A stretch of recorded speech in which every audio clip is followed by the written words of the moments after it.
Tonight, a new report from a top U.S. expert warns that Iran may be preparing for another Israeli attack on its nuclear sites. You're watching Muslim News Canada on Muslim Network TV. Assalamu alaikum. I'm Elia Batul. Foreign Affairs Minister Anita Anand says she has utmost confidence in Canadian International Criminal Court Judge Kimberly Prost. Anand's comments come as Prost has been recently sanctioned by the U.S. over her work on cases involving U.S. troops. The sanctions were announced by the U.S. Secretary of State Marco Rubio on August 20th. Anand praises Prost's impartiality, but stopped short of publicly criticizing Washington's move. The move has been condemned by France and human rights advocates.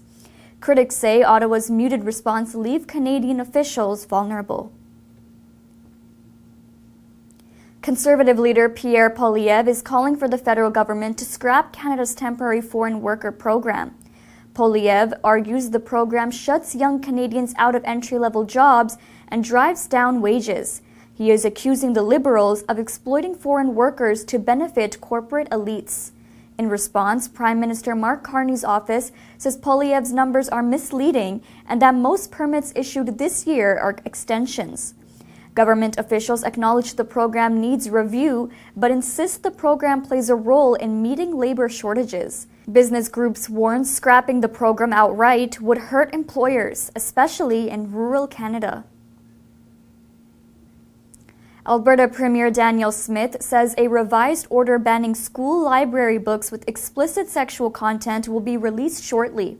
Her comments follow a temporary pause in the policy's implementation. Smith emphasized that classic works will remain on shelves, while content she described as pornographic must be removed. She accused the Edmonton School Board of vicious compliance after it flagged more than 200 titles in response to the initial order's ambiguity. Education Minister Demetrius Nicolaides says the new directive will take effect on October 1st. Opposition leader Nahid Nenshi is criticizing the government. Nenshi says the ban distracts from more pressing issues such as overcrowded classrooms and the looming threat of teacher strikes. A U.S. nuclear expert says Iran is bracing for another Israeli strike on its nuclear program. David Albright of the Institute for Science and International Security says satellite images show Iran dismantling cooling systems at its Natanz enrichment facility, likely to protect vital equipment during a shutdown. The site is one of Iran's key nuclear installations and was heavily damaged in a joint Israeli-U.S. attack in June.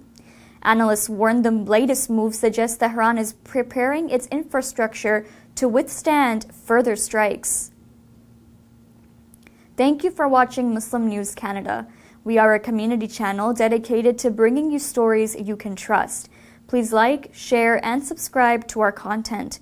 You can also comment to let us know what you think of our coverage. You can donate now by visiting muslimnetwork.tv/donate. For more content, keep watching Muslim Network TV.